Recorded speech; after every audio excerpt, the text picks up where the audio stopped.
ભાભી, દાદાજી આપણા ઉપર ધ્યાન નથી દેતા. હા, આપણે આટલું સરસ ગીત ગાયું તો પણ ધ્યાન નથી દેતા. તમને ખબર છે દાદાજી કયું પુસ્તક વાંચી રહ્યા છે? ના, અમને નથી ખબર. ચાલો જોઈએ.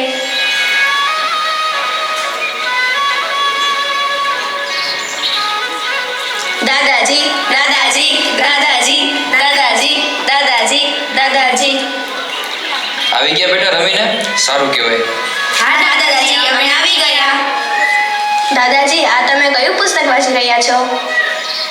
બેટા, આ શ્રીમદ ભગવદ્ ગીતાનું પુસ્તક છે. પુસ્તક વિશે અમને જણાવશો દાદાજી? જરૂર, ધ્યાનથી સાંભળો આ પુસ્તક વિશે. આ પુસ્તક મહર્ષિ વેદવ્યાસ રચિત મહાભારતનો એક ભાગ છે. આ મહાભારત 18 પર્વમાં વિભાજિત છે, જેના ભીષ્મ પર્વનો આ પ્રસંગ છે. શ્રી કૃષ્ણે અર્જુનને 700 શ્લોકોમાં આપેલા જીવન દર્શનનું આમાં પાથેય છે. આ પ્રસંગ કેટલા જૂનો છે દાદાજી? આશરે 5000 વર્ષ પહેલા. આટલો પ્રસંગ, એ પણ કોઈ વ્યક્તિને આપેલો બોધ જે તમે આજે વાંચી રહ્યા છો?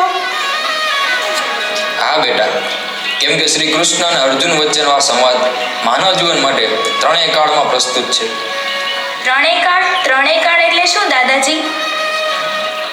ત્રણેય કાળ એટલે ભૂતકાળ, ભવિષ્યકાળ અને વર્તમાનકાળ. ભૂતકાળ એટલે કે જે થઈ ગયેલું છે તે, ભવિષ્યકાળ એટલે કે જે થનાર છે તે, અને વર્તમાનકાળ એટલે કે જે ચાલી રહ્યું છે તે. દાદાજી, ગીતાજી આપણા જીવનની તમામ મુશ્કેલીઓના ઉકેલ માટે રસ્તો બતાવે છે, એમ જ ને? હા, આ શ્રેષ્ઠ ગ્રંથ માનવ જીવન માટે રસ્તો બતાવવાનું કામ કરે છે. અને હા, જે માનવ જાતના હિત માટે એક સમાન રીતે લાગુ પડે છે. માનવ જીવન માટે આ ઉત્તમ તત્વજ્ઞાન છે. શ્રી કૃષ્ણ ગીતાજીના 4થા અધ્યાયના 7મા શ્લોકમાં કહે છે, યદા યદા હિ ધર્મસ્ય ગ્લાનિર્ભવતિ ભારત અભ્યુત્થાનમધર્મસ્ય તદાત્માનં સૃજામ્યહમ. આનો અર્થ એ થાય છે, જ્યારે જ્યારે આ પૃથ્વી ઉપર ધર્મની હાનિ થાય છે અને અધર્મ વધી જાય છે, ત્યારે ત્યારે ભગવાન આ પૃથ્વી ઉપર જન્મ લે છે. મતલબ દાદાજી, દરેક યુગમાં ભગવાન જન્મ લે છે?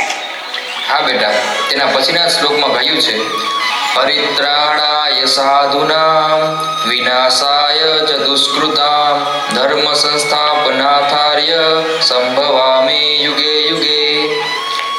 આનો અર્થ એ થાય છે કે સારા માણસોની રક્ષા માટે, દુર્જનનો વિનાશ કરવા માટે, ધર્મની સ્થાપના માટે ભગવાન સ્વયં દરેક યુગમાં અવતાર લે છે. દાદાજી, મનુષ્યની બધા જ પ્રકારની ઉન્નતિના રહસ્યો અને આજની વ્યક્તિગત, સામાજિક, રાષ્ટ્રીય અને વૈશ્વિક સમસ્યાઓના ઉકેલો ગીતાજીમાં આપેલા છે, એમ જ ને? હા, તમે સૌ સાચું સમજી રહ્યા છો. એટલે જ તો મહાત્મા ગાંધીજીએ કહ્યું છે કે મને તો કોઈ ધર્મ સંકટ આવે એટલે હું ગીતા માતાનું શરણું લઉં છું. અરે વાહ દાદાજી, ગીતાજી મહાપુરુષ માટે પણ પ્રેરણારૂપ બની રહી છે. તો નાના મોટા સૌ કોઈને માર્ગ ચીંધે, ખરું કહેવાય ને દાદાજી? હા, પણ સિવાય તારા દાદીને તો રસ્તો દેખાતો જ નથી. એનો તો ગીતાનો સહારો લીધો જ નથી.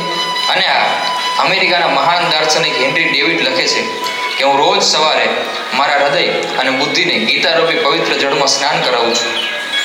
ની સમજૂતી અને મૂલ્યોને સમજીને જ આ સફળ મહાપુરુષો આટલું મોટું કામ કરી શક્યા, એ મને હવે ખબર પડી.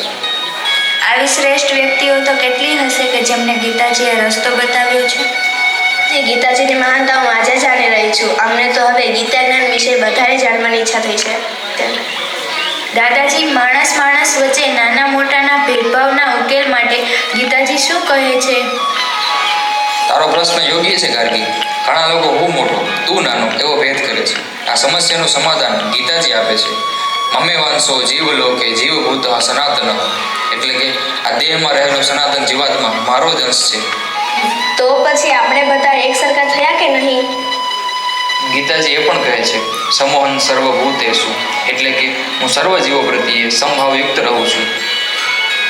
દાદાજી, તમે અમને ગીતા વિશે તો કીધું, પણ હમણાં 25 ડિસેમ્બર આવે છે, ત્યારે તમે અમને શું આપશો?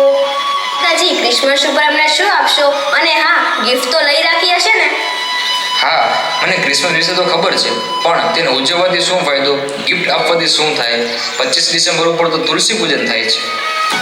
તુલસી પૂજન? દાદાજી, તુલસી પૂજન વિશે તો તમે અમને કંઈ કીધું જ નથી. તુલસી પૂજનનો અર્થ જ છે તુલસીનું પૂજન કરવું. તુલસીનું પૂજન શું કામ અને કેવી રીતે કરવાનું તેના વિશે કહીશ. પણ તારી દાદીને તુલસીનો નવો છોડ વાવવાનું કહ્યું છે, પણ એની ધૂન મંડળીમાંથી ધૂન ગાવામાંથી નવરી થાય તો વાવે ને. દાદીને મૂકો અને અમને તુલસી પૂજન વિશે કહો ને. જલ્દી જલ્દી અમને દાદી વિશે કહો. દાદી વિશે? દાદી વિશે હું તને શું કહું? ના ના, ભૂલાઈ ગયું. દાદી વિશે નહીં, તુલસી પૂજન વિશે કહો. હા, તો આપણે ક્યાં હતા? પૂજનનો અર્થ, તુલસી પૂજન શું કામ અને કેવી રીતે કરવાનું તેના વિશે કહેવાના હતા.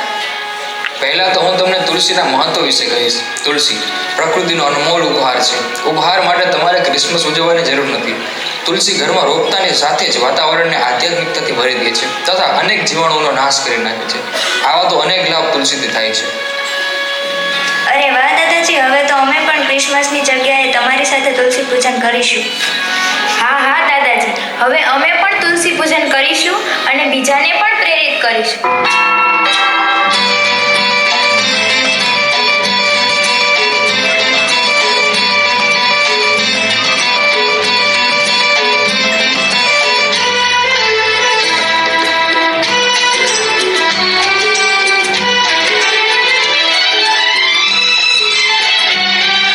प्यारे दादाजी है सबसे अनमोल, कितने मीठे उनके अनुभव की कुछ बोल.